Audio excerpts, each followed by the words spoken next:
امام بخاری کے دادا استاد امام عبدالرزاق نے اپنی تالیف المصنف میں حضرت جابر بن عبداللہ رضی اللہ تعالی عنہ سے ایک حدیث نقل کی ہے جسے ائمہ و محدثین کی کثیر تعداد نے اپنی کتب میں نقل کیا ہے۔ حضرت جابر بن عبداللہ رضی اللہ تعالی عنہما فرماتے ہیں، میں نے عرض کیا، یا رسول اللہ صلی اللہ علیہ وآلہ وسلم، میرے ماں باپ آپ پر قربان، مجھے بتائیں کہ اللہ تعالیٰ نے سب سے پہلے کیا چیز پیدا فرمائی؟ حضور صلی اللہ علیہ وآلہ وسلم نے ارشاد فرمایا، اے جابر، بے شک اللہ تعالیٰ نے تمام مخلوق سے پہلے تیرے نبی کا نور اپنے نور سے پیدا فرمایا، پھر وہ نور مشیت ایزدی کے مطابق جہاں چاہتا سیر کرتا رہا۔ اس وقت نہ لوح تھی، نہ قلم، نہ جنت تھی، نہ دوزخ،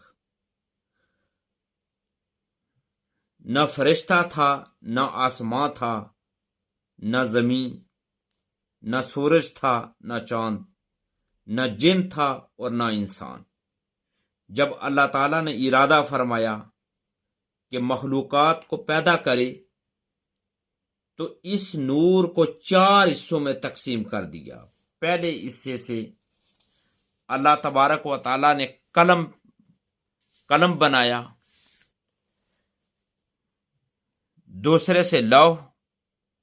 اور تیسرے سے عرش، پھر چوتھے حصے کو 4 حصوں میں تقسیم کیا تو پہلے حصے سے عرش اٹھانے والے فرشتے بنائے، دوسرے سے کرسی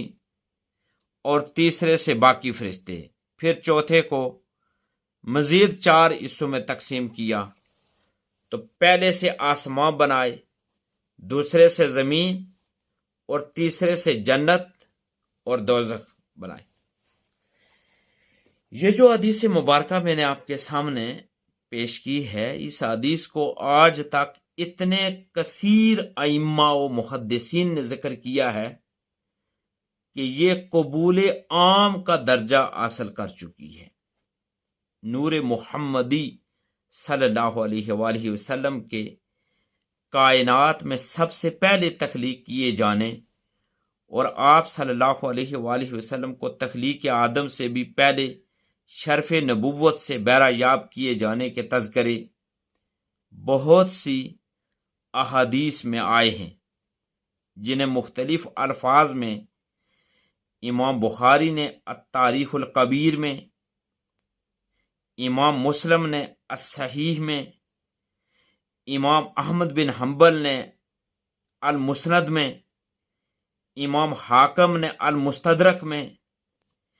امام ترمذی نے الجامع الصحیح میں، امام بہقی نے دلائل النبوہ میں، امام بغوی نے شرح السنہ میں،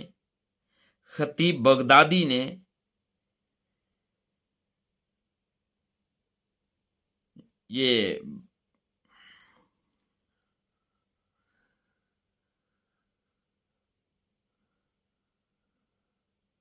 خطیب تبریزی نے مشکات المصابیح میں، امام دیار نے تاریخ الخمیس میں روایت کیا ہے۔ اسی طرح امام ابو نعیم جو 4 صدی ہجری کے محدث ہیں، انہوں نے، امام بزار نے، امام طبرانی نے، امام ابن حبان نے، امام ابن سعد نے، امام ابن عساکر نے، امام خرائطی نے، خطیب بغدادی نے، حافظ ابو بکر نے، امام زرکشی نے، امام عسقلانی نے، امام قسطلانی نے، امام زرقانی نے، امام سیوطی نے اور امام عبد الرحمن ابن جوزی نے بھی ایسی بہت سی احادیث کی تخریج کی ہے اور ان پر اعتماد کیا ہے، علاوہ ازیں محمد فاسی نے، اور اس کے علاوہ قاضی عیاض نے الشفا میں، امام ابن حجر مکی نے، اور ملا علی قاری نے مرکات المفاتیح میں، اور اسی طریقے سے عبد الغنی نے نابلسی نے، شیخ عبد الحق محدث دہلوی رحمۃ اللہ علیہ نے مدارج النبوہ میں، شاہ ولی اللہ محدث دہلوی نے تفہیمات الہیہ میں ان احادیث کو نقل کر کے ان سے استناد کیا ہے۔ امام شارانی، امام علوسی، امام نبہانی، حتیٰ کہ مولانا اشرف علی تھانوی اور بہت سے دیگر متاخرین نے بھی ان احادیث و روایات کو اپنی کتب میں نہ صرف نقل کر کے ان کی توثیق و تائید کی ہے، بلکہ مستقل ابواب قائم کر کے انہیں ثابت بھی کیا ہے۔ گویا حضور نبی اکرم صلی اللہ علیہ وآلہ وسلم کے نور مبارک کی کائنات ہست و بود میں اولین تخلیق، اس کے عالم ارواح میں ملکوتی قیام اور عالم اجساد میں ناسوتی سفر کا ذکر ائمہ احادیث اور اہل سیر، اصحاب فضائل اور محققین کے ہاں آج تک تواتر سے ہوتا چلا آ رہا ہے، اور اعتقاداً اسی پر متقدمین اور متاخرین کا اجماع رہا ہے۔ حضور تاجدار کائنات صلی اللہ علیہ وآلہ وسلم کو اللہ تبارک و تعالیٰ نے تمام کائنات بلکہ اپنی ہر ایک مخلوق سے پہلے اللہ تبارک و تعالیٰ نے اپنے حبیب کو پیدا فرمایا۔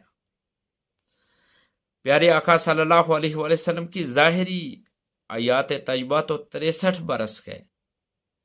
لیکن حضور کی اصل عمر کیا ہے یہ یا خود